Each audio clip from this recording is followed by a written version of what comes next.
What's going on, everybody? Grady here for another video, and today we are driving the 2021 Audi e-tron.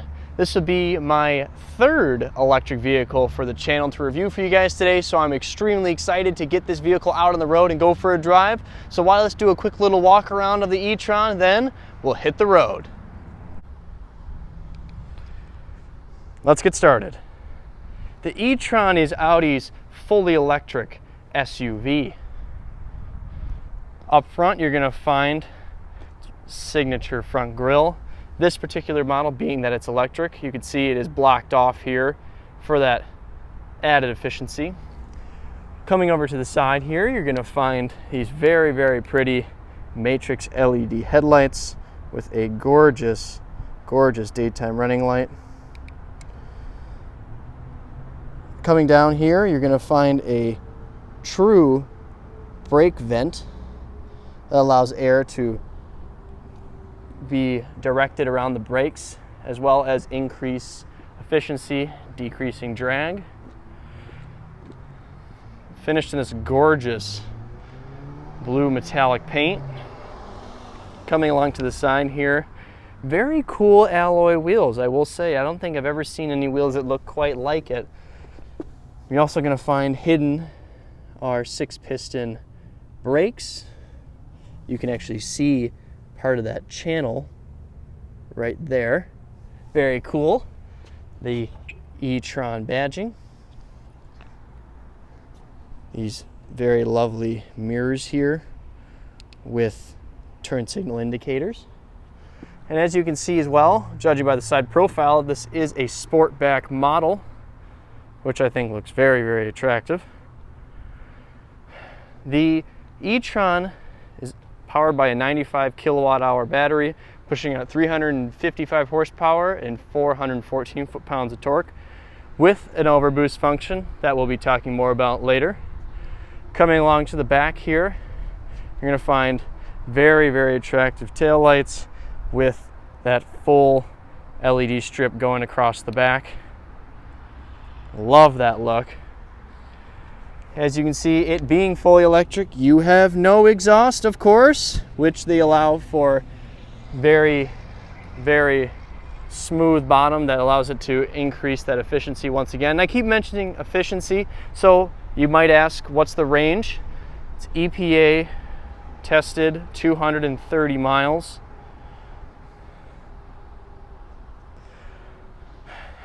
Overall, I think it's an extremely attractive vehicle. It's got a lot of really cool and unique features. I love this little port here for the charging. Love that you can just tuck away like that. But why don't we climb on inside of this e-tron? Look at this very gorgeous interior. Power it on and hit the road. Alrighty, everybody, I am setting off in the 2021 Audi e-tron. It's my third EV to review for you guys, so why don't we just hit it? Whoa! Holy moly, that was fun!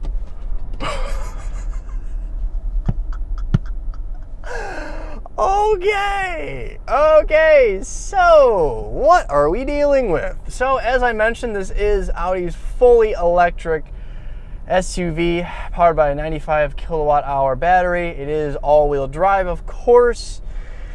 Whew, okay, let me catch my breath here. 355 horsepower, 414 foot-pounds of torque, but you can actually get that over 400 horsepower if you mat it for a little bit and activates that boost mode. I have it in its dynamic setting right now, which was holy moly.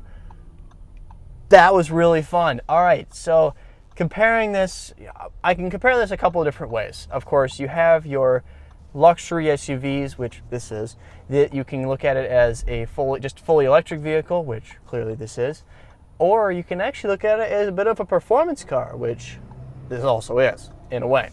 Because I don't actually have the stats on a 0 to 60 right off the top of my head, but my butt dyno says that's somewhere in the 4-second range or so, maybe a little faster, because that was awesome. That was really fun. Okay, so I'm just sitting here at a light, just waiting to make a turn, because of course I gotta do that, make another turn. I love the little whine that it has. Okay. It's extremely comfortable, really refined. Of course, being an electric vehicle, that's just what's. Ooh, keys went flying. Brakes are good, I'll tell you that, judging by that stop. No, this vehicle's really fun. It's tons of technology. As I mentioned, I did a video on the Q8 recently for the channel, and tons of technologies. Of course, that's something that all of these new Audis are gonna have. So, another acceleration. Here we go. Woo, that gets me all warmed up. Have my cooled seat going right now. This is just the lap of luxury, but also technology. Oh my gosh, it is so strange to just accelerate and have no noise. I've mentioned that in all of my videos, but I highly recommend any of you that have any experience or any access to get out to an electric car, just drive one, especially if it's a quick one like this. Oh, this is a blast. This is an absolute blast. But for someone that's considering spending the $80,000 price tag, are you getting a lot for your money? Well, I'll say from the performance side of it, yes. This is very quick. Although the numbers may say 355 horsepower, maybe with the boost mode a little over 400, it feels way faster than that because that torque is just immediate. It is absolutely instantaneous, and that is so fun to do. The technology in here is fantastic. This has the Audi digital cockpit, which I've talked a lot about in different reviews. But to sum it up, it's the best resolution, the most configurable, the most interactive and engaging digital display of, well, any automobile, I believe, for sale. It has so much technology that features stuff like the maps that you can display in several different views inside of your screen so you can see where you're going. On this particular model, since it's not, there's no RPMs per se, it just has percentages of your throttle input, which is kind of fun.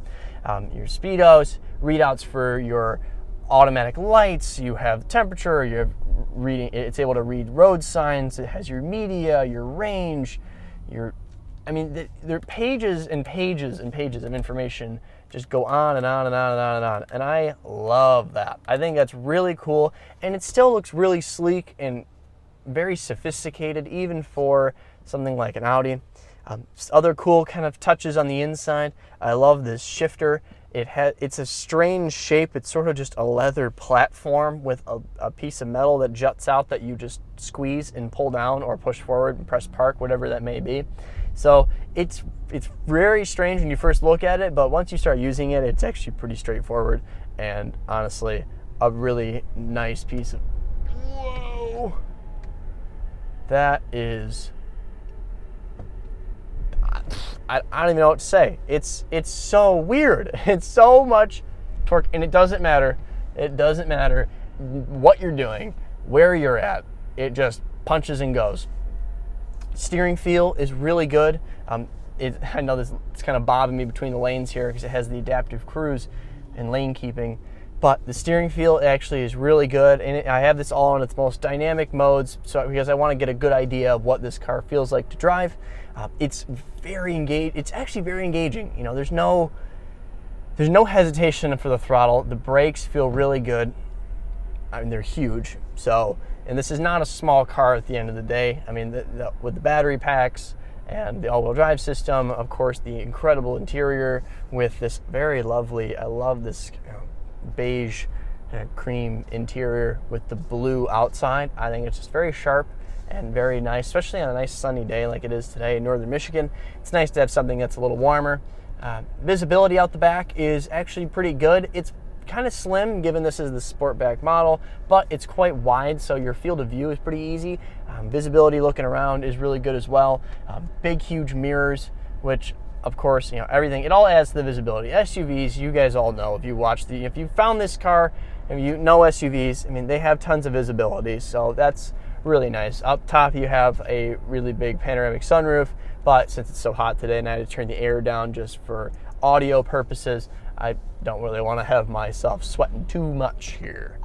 But how does this compare to things like the Mach-E, which I did a video on, which was a lot of fun, the ID4, as well as the Model 3, or Model Y for that matter?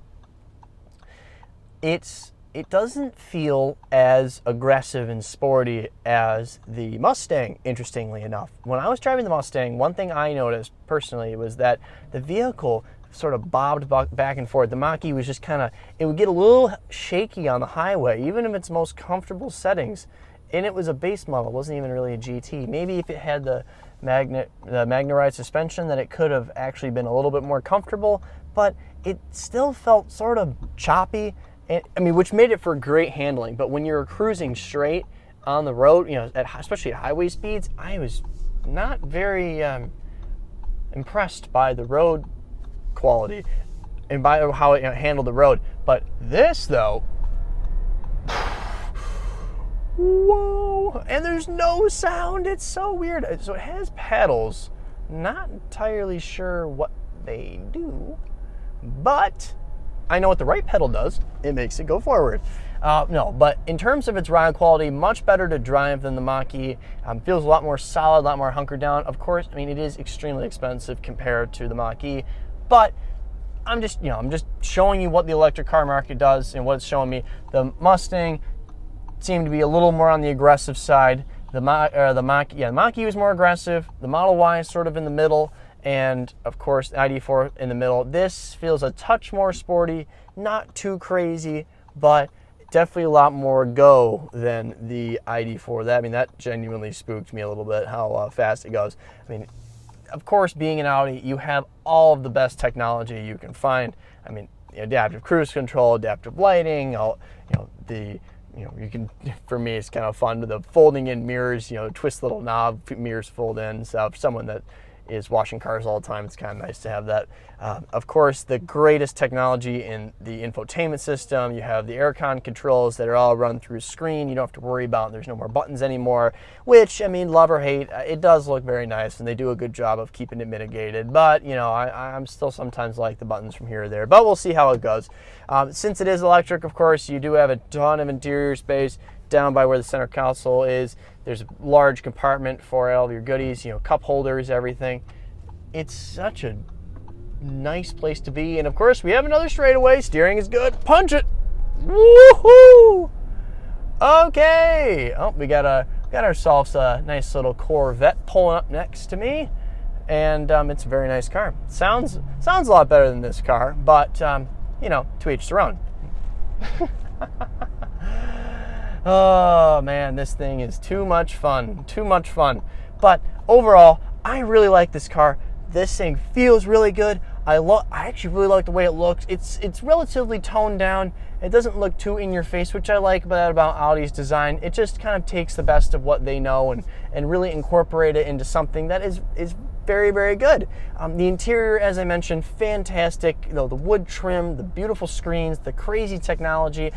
Audi's direction is super defined now. I mean, they're saying, we are going to lead the world in technology and innovation, and they're really showing it in this vehicle. So I cannot be more thankful to everyone at Sarah Traverse City and for the opportunity to go out and let me take a little drive here in the Audi e-tron, because I know these things are rare, I know they're expensive, and I'm very fortunate to say that I am now getting up the pecking order of electric cars, and I love that I get to compare them because they all feel so cool and sporty and fast. So, all right, everybody, thank you so much for checking out this video. This was so much fun, a great opportunity. If you want me to review your car and you're in the northern Michigan area, please send me a message. Let's make something happen. All right, everybody, stay awesome.